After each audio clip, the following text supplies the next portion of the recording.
आज ही काम शुरू करें तो कल तक हमारा घोंसला बन सकता है। मैं बहुत खुश हूँ। मेरे आने वाला बच्चा हमारे नए घोंसले में रहेगा। वो हमारा घोंसला देखकर बहुत खुश होगा। तो फिर काम शुरू करते हैं। आप सूखे तिनके इकट्ठे करो और मैं घोंसले को नरम बनाने के लिए नरम चीजें लेकर आता हूँ। कबूतर अपने घोंसले से निकलता है और लूसी कबूतरी अपना काम शुरू करती है। कबूतर दूसरे जंगल बुलबुल के पास जाता है। बुलबुल बहन, क्या आपके पास पुराने पंख हैं? अगर हैं तो मुझे दे दें। क्या आप अपना नया घोंसला बना रहे हैं? हाँ बुलबुल बहन, मैं चाहता हूँ कि मेरा घोंसला नरम और आरामदेह हो। कबूतर बुलबुल से गिरे हुए पुराने पंख ले लेता है और फिर पहाड़ों के पास जाता है जहाँ नरम घास थी। कपास के फूल पूरी तरह सफेद हो चुके थे। कबूतर वहाँ से कुछ कपास के फूल तोड़ता है और वापिस होता है। लूसी ने भी सूखे तिनके इकट्ठे कर लिए थे। अब वो बैठी अपने पति का इंतजार कर रही थी। कबूतर भी आ जाता है। लूसी,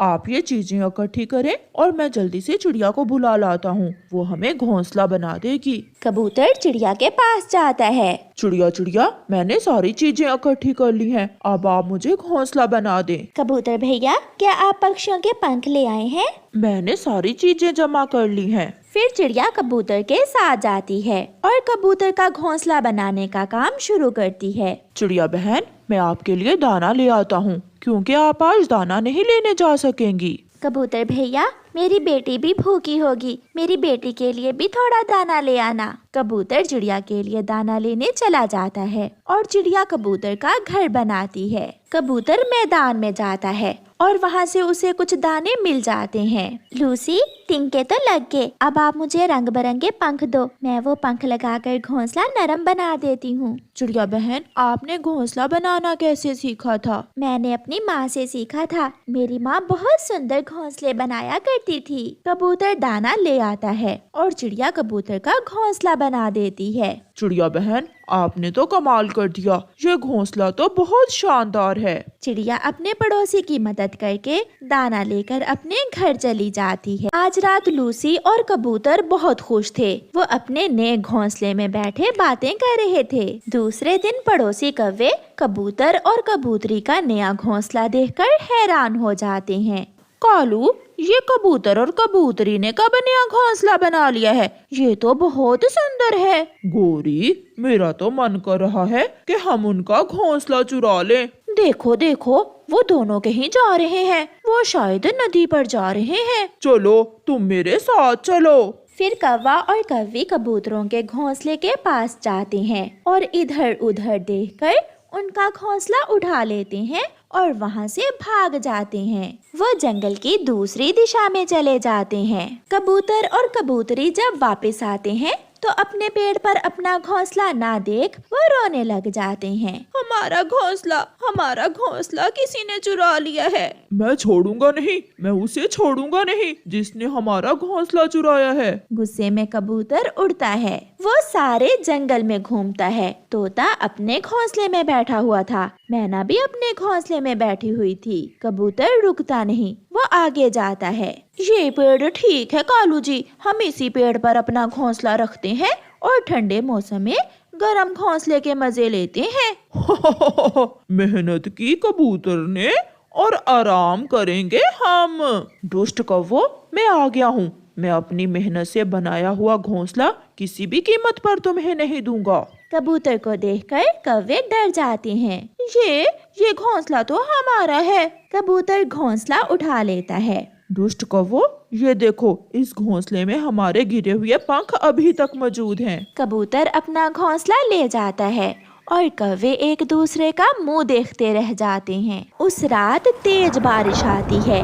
ऐसी बारिश में कबूतर और कबूतरी आराम से अपने घोंसले में बैठे हुए थे, जबकि कौवा और कौवी तेज बारिश और ठंड में एक सूखे पेड़ पर बैठे हुए रो रहे थे। प्यारे दोस्तों, इस कहानी को लाइक करना बिल्कुल मत भूलना। आपका धन्यवाद। कालू कौवा और बुरा कौवा दोनों पड़ोसी थे। वो दोनों कोई काम काज नहीं करते थे। एक दिन कालू कौवा बुरे कौवे से कहता है, यार बुरे, अब तो कोई ना कोई काम करना ही होगा, वरना भूख से मर जाएंगे। कालू, क्यों ना हम दूसरे जंगल में जाएं और वहाँ से सूखी लकड़ियाँ काट कर लाएं। ठंड के दिन है, सूखी लकड़ियाँ अच्छी कीमत में बिक जाएंगी। कालू कौवे को बात पसंद आती है और फिर दोनों दोस्त अपना अपना कुल्हाड़ा लेकर दूसरे जंगल चले जाते हैं। हम दोनों मिलकर काम करेंगे और लकड़ियाँ बेचकर जो मुनाफा होगा हम उसे आधा आधा बांट लेंगे। मैं यहाँ काम शुरू करता हूँ। फिर वो दोनों लकड़ियाँ काटने लगते हैं। कालू का दोस्त बुरा कौवा एक सूखा पेड़ काट रहा था कि उसे पेड़ की खोखर में कुछ नजर आता है। कालू, कालू, यहाँ कुछ है। भागा भागा कालू कौवा भी वहाँ आ जाता है। ये पुरानी कटोरी इस पेड़ में कहाँ से आई है? इसमें तो खजाना है। मिल गया, मिल गया, मुझे खजाना मिल गया। मुझे नहीं, हम दोनों को। हम दोनों एक साथ काम करने आए थे, इसलिए जो भी मिला ये हम दोनों का आधा आधा है। थोड़ा सोचने के बाद कालू कौवे का दोस्त बुरा कौवा मान जाता है। अब हमें लकड़ियाँ काटने की कोई जरूरत नहीं है, हम दोनों के लिए ये खजाना काफी है। फिर कालू कौवा और बुरा कौवा वापस उड़ते हैं। रास्ते में उन्हें अंधेरा हो जाता है। कालू कौवा बुरे कौवे से कहता है, दोस्त, अंधेरा हो गया है, आगे का रास्ता बहुत खतरनाक है। हम ऐसा करते हैं कि ये खजाना इस पेड़ के नीचे दबा देते हैं और दिन में आकर ये खजाना यहाँ से निकाल कर ले जाएंगे। कोई चोर ये खजाना छीन ले, इससे बेहतर है कि हम इसे इसी पेड़ के नीचे दबा देते हैं। फिर कौवा और उसका दोस्त वो खजाने वाली कटोरी उसी पेड़ के नीचे दबा देते हैं और वापस अपने अपने घरों को चले जाते हैं। बुरा कौवा तो सो जाता है, मगर कालू कौवा अभी तक जाग रहा था क्योंकि वो बहुत शैतान था।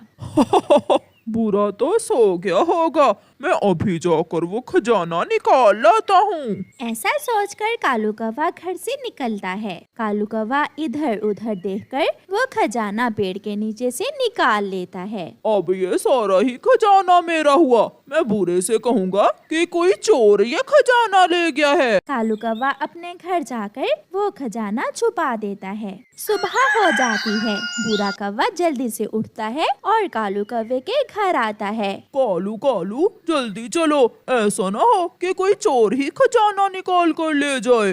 हाँ हाँ बुरे, मैं तुम्हारा ही इंतजार कर रहा था।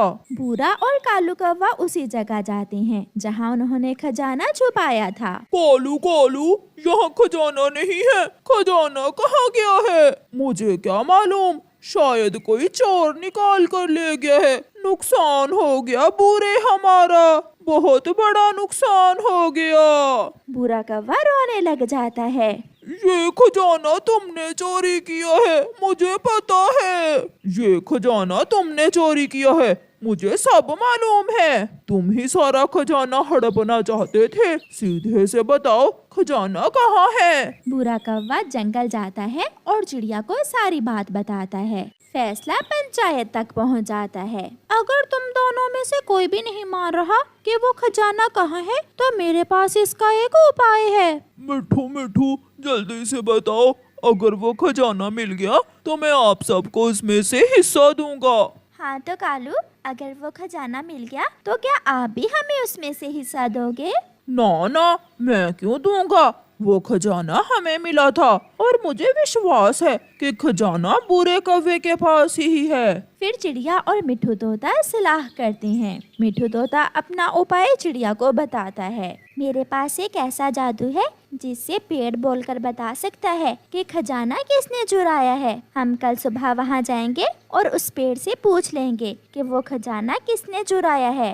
ये सुनकर बुरा कौवा बहुत खुश हो जाता है और कालू कौवा परेशान हो जाता है। सब अपने अपने घरों को चले जाते हैं। कालू कौवा दौड़ा दौड़ा अपने मामा जी के पास जाता है। मामा जी, अब तो एक ही उपाय है, आप उस पेड़ में छुप कर बैठ जाएं और जब चिड़िया पेड़ से पूछे तो आप बोलकर बता देना कि वो खजाना बुरे ने चोरी किया है। हाँ कालू, मैं ये काम कर सकता हूँ, मगर तुम बताओ, तुम मुझे उस खजाने में से कितना हिस्सा दोगे? मामा जी, आपका भांजा हूँ, किसी तरह वो खजाना पूरे का पूरा ही हमें मिल जाए तो हम वो आपस में बांट लेंगे। फिर दूसरे दिन चिड़िया और सब पक्षी उस पेड़ के पास पहुंच जाते हैं जहाँ कौवे और बुरे ने खजाना छुपाया था।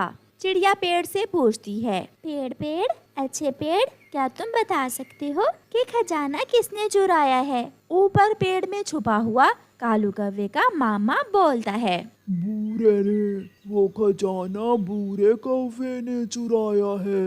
ये सुनकर कालू कौवा बहुत खुश होता है। सुन लिया, सबने सुन लिया। अब मुझे बूरे से वो खजाना वापस लेकर दें।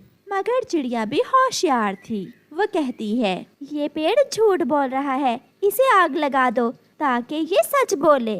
आग का सुनकर कालू का मामा जल्दी से पेड़ से बाहर आ जाता है। ना ना, इसे आग ना लगाना। अगर आग लगाई तो मैं जलकर मर जाऊंगा। खजाना कालू के पास ही है। ऐसे कालू कौवे का झूठ पकड़ा जाता है और सारा खजाना बुरे कौवे को मिल जाता है। प्यारे दोस्तों, इस कहानी को लाइक करना बिल्कुल मत भूलना। आपका धन्यवाद।